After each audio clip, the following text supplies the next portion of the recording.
Hello, Unity of Nashville. So excited to be with you all virtually here this morning.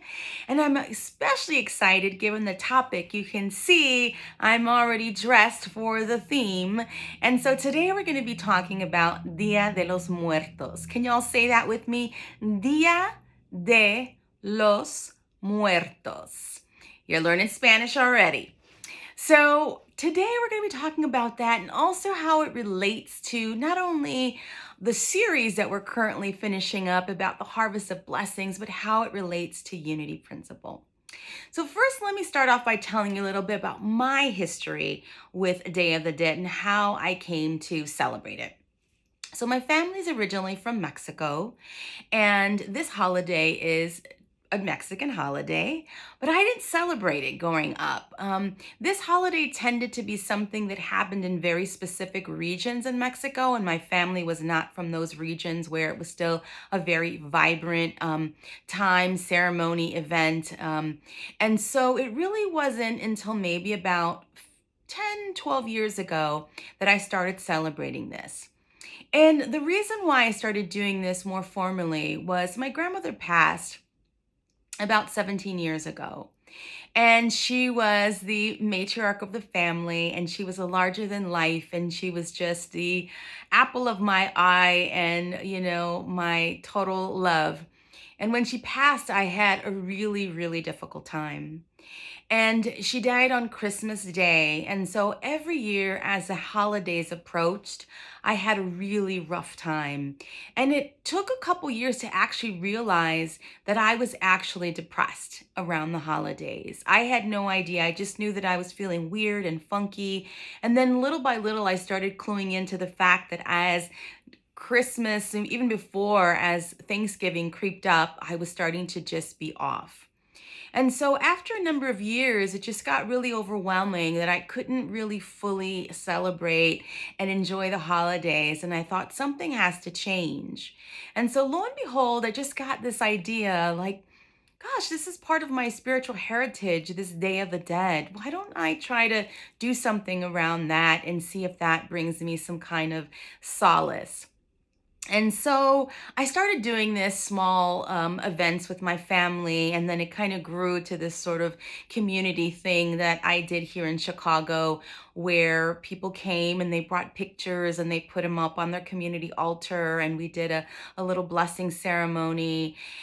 And what I found through that was it really, really changed for me the way I approached death, the way I approached life, and certainly the way that I was able to process my grandmother's transition.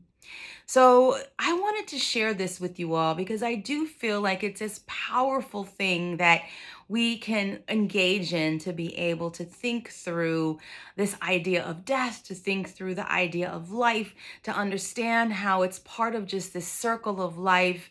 And we don't necessarily have to give up feeling sad at times, but it's also a way for us to create this opening for us to celebrate those that have departed.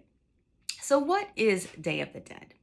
Day of the Dead is a time in Mexico that is celebrating the dead. Many people believe that it's actually a time where the dead do come back to visit. And so they do things around this time to be able to call forth the souls to come visit. It is normally November 1st and 2nd. So it's celebrated in 2 days. And the first day is where they celebrate children. It's sort of akin to the All Saints Day. And then November 2nd is again akin to All Souls Day, where they celebrate the adults and just people in general, pets too. So it's a time where it's about celebrating those we have lost, those that have transitioned, but it's a very different way to do things. So here in the United States and maybe in Western culture generally, we go to funerals and they tend to be very sad and very somber. And then the idea is we, bury or cremate our loved ones, and then that's it. It's over. Get over it. Right? We don't really talk about it. We don't really celebrate it. We don't really even sometimes fully process it. So, Day of the Dead is something that happens annually, and it's this beautiful opportunity to really process death, process what we've lost, process not just physical death about transitions of people, of loved ones, of souls, but also process all the things that we're mourning in our life. It has this beautiful, powerful potential to be able to really just go through this transition and honor what we've been going through. This is even a mightier process to engage in given COVID 19 and all that we've been mourning in terms of lives changing and our lives being different and the things that we've lost and the people that we've lost. So I want to invite all of us to really learn a little bit more about it today and then be able to understand how we can use this as a tool in our spiritual toolbox. So I've already told you a little bit about what Day of the Dead is and when it is. And let me tell you a little bit about its origins. So it is from Mexico, but originally Day of the Dead was from indigenous Mexico, primarily the Aztec culture. And the Aztecs had a very specific way that they dealt with life. They were very interconnected to this idea of death and life, the circle of life. And so all of their understandings, their philosophies, their customs were really around this idea that nothing was ever lost, that we had access to be able to understand and to know and to be with all that was and even all that would be. And so they celebrated this Day of the Dead in what researchers think was July and August. And it was really a month long or maybe even longer celebration that tied into harvest. And so that brings us to this wonderful synergy that we've been talking about the blessings of harvest, because this celebration was originally about seeing what harvest came in, appreciating what harvest came in, all of the things that would be nurturing both bodies and souls for months to come. And part of that was also remembering what had been. As the times were changing, as the season was changing, as things were dying off, coming for winter, coming from a colder time, that was a time also to be able to reflect and to process and to honor the circle of life and to honor the ancestors. And so it was a longer celebration. But what happened in the 16th century when Europeans came and colonized Mexico, the day changed, the calendar changed. And that was also, because the colonizers wanted to be able to have the indigenous people honor Christianity. And so they started to alter some of the traditions and ceremonies and things like that to sync up with the Christian calendar. And so therefore we have now the Day of the Dead, which is now celebrated on November 1st and 2nd to sync up with All Saints and All Souls Day with the general Christian calendar. And so although Day of the Dead, Dia de los Muertos, is not Mexican Halloween. This is the one thing I want you all, if you go away with anything today, know that it is not Mexican Halloween. There are some similarities in that Halloween really also comes from the pagan tradition, very similar to the Day of the Dead, very similar to what happened at harvest and preparing for the winter and celebrating life and honoring death and transition. And so, that's how these things relate. One of the challenges I'll offer you all today is to really find out how maybe your country of origin or your ancestors or other parts of the world, how they celebrate it, because this is actually a celebration that happens all over the world, that has happened in many cultures for centuries. Day of the Dead is more recognized in Mexican culture, but really Mexicans don't have the rights, the full rights to this as a celebration. So that's kind of how, it comes into, when it's celebrated and its origins. And originally, I'll let you all know, this celebration was really a celebration of the goddess. It was a celebration of Mixtequehuatl. I think I said that right. I don't know Nahuatl, y'all. So, it's Mixtecacihuatl. There you go. And she was the Lady of Death. And so part of this, we don't have time to get into all this. There's so many nooks and crannies and interesting things about this holiday, this celebration, this ritual, this time.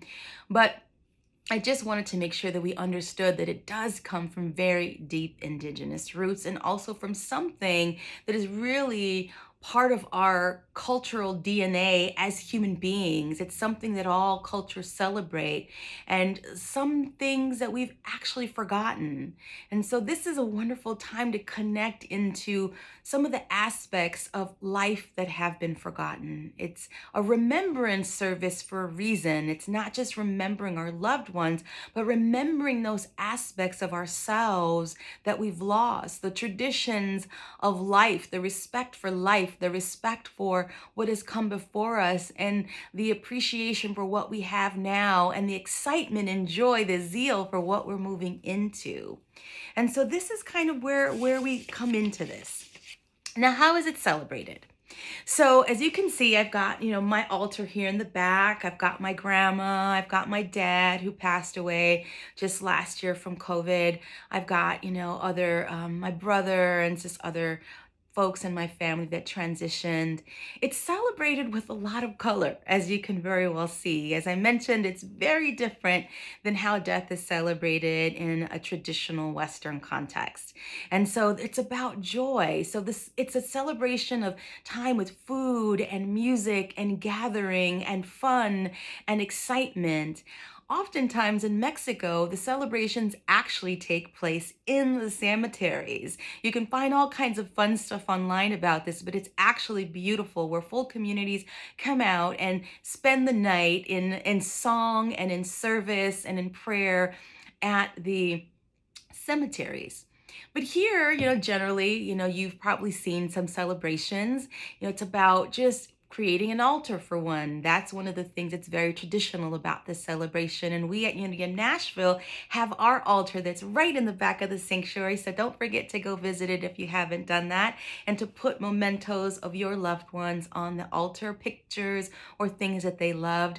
It's believed that, souls are coming back during this time. And so people put things on there to honor them, to let our ancestors know that we remember them, that we want them to come visit. And so people put favorite foods of the loved ones on there. One of the things that's traditional is a cempasúchil, which are marigolds. And marigolds, because they're so fragrant and the color is so powerful, it's said to bring the dead back. It's said to call them forth. And so there's all sorts of things that go on an altar that is very methodical. We don't have time to go into that today, but it's really something that is created as a sacred space where we honor those that have passed and we honor life. So you can at home create your own altar and look up some of the things that you can do even online. There's so much information out there. So food, music, altars, ceremonies, prayer, there's all sorts of things. Now there's parades and things like that, even in Mexico City, that are absolutely spectacular. That's on my bucket list. Maybe we'll do a group field trip to Mexico City someday. But that's how it's celebrated, generally speaking.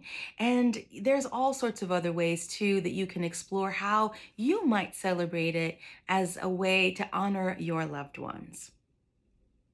So other things to think about. How does it sync up with unity principle and New Thought Christianity? So let's think about, we come from Christianity based on Jesus, right? Jesus as our way shower. And if we look at even what is in the Old Testament, and particularly what's in the New Testament through the story of Jesus, we identify with this idea that, one, we're always dying, right? We are always creating new. We're always part of this circle of life and of death. We're always part of this circle of letting things go and bringing in the new, of growing new seeds, of growing new life. But it's also the remembrance that there is no real death. So it calls into question what we understand as death. So we think, things die and that's it. But we've been talking about the renewal of life through this process of the harvest, the blessings of harvest. And so we remember Jesus resurrected. And though many of us may not believe that he really came back to life, if you look at metaphysically what we're talking about here, we're talking about how life is part of a continuum, how life always renews, how we are always connected universally to energy, and that energy never dissipates. We are energy. The people that have passed on are energy. And so there's always that activity that maybe goes to a different realm or a different way of being or a different way, but we're always connected to that. We live in the present and we operate in the present, but there's so much more that we are a part of as energetic beings. And so we remember today that, calls into question what really is death and what really is life. So we're part of this beautiful circle of life, this idea that things decay and that things die, but things also begin again, and there is a rebirth. We are always in that cycle of rebirth, and we're always in that cycle of being able to connect to what has come before us. And so we don't want to forget. We don't want to forget our family legacy. We don't want to forget our spiritual legacies. We don't want to forget where we come from. And this is a beautiful way to remember that. And as again, to process what has happened in our lives, in our homes, in our families, in our institutions, in our churches. So that's what it's about, the significance. And so next week, we're going to actually have a little bit of a ceremony and formal service to celebrate Day of the Dead. So I invite you all to be at service next week and to be online.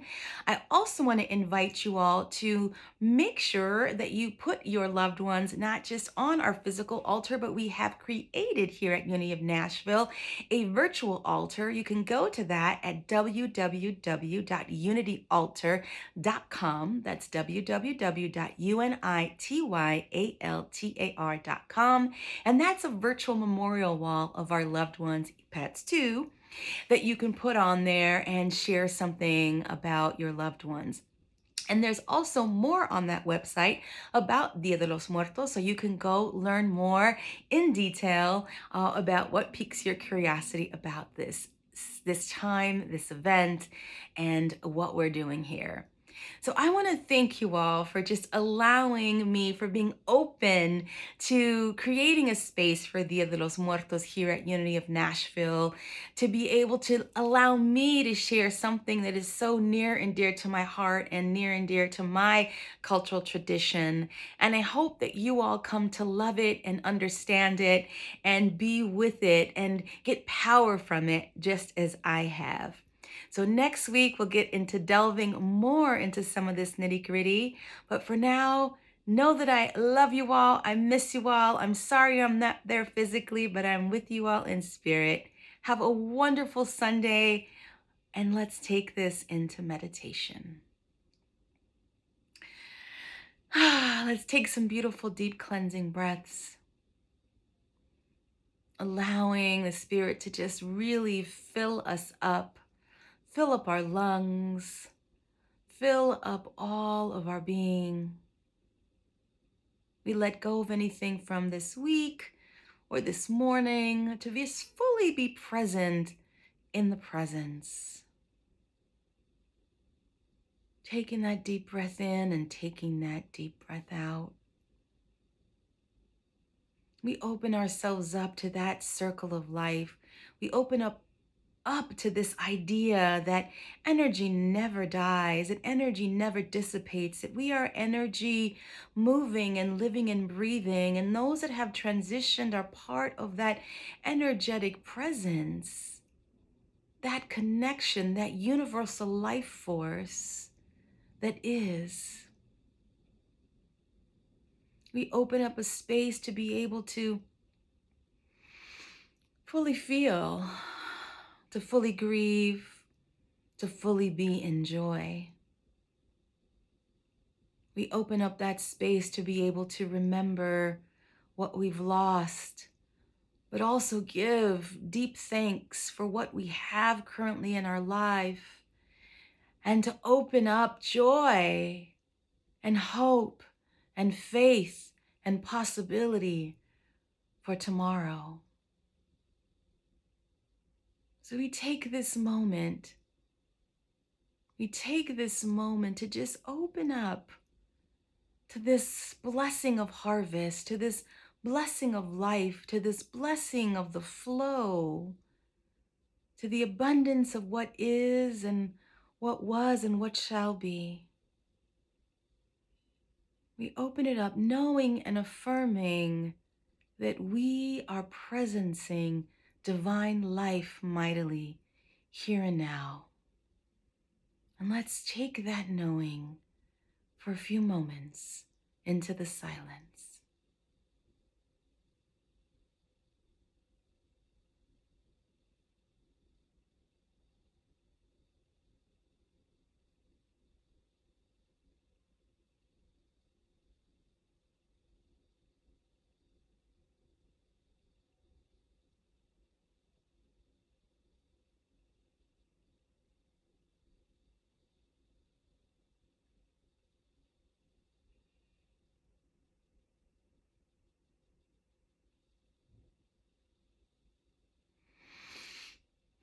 Mother, Father, God, Holy Spirit, universal life force, we give thanks today. We give thanks today for being in community and being in communion and for being present to this presence. We give thanks for all that we are, all that we have, all that was and all that will be.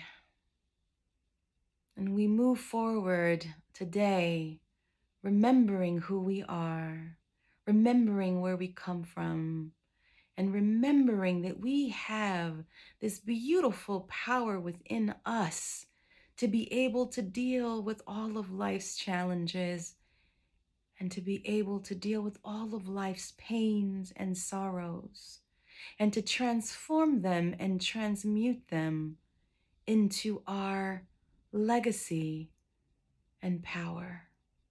And so it is, and so we let it be. Amen.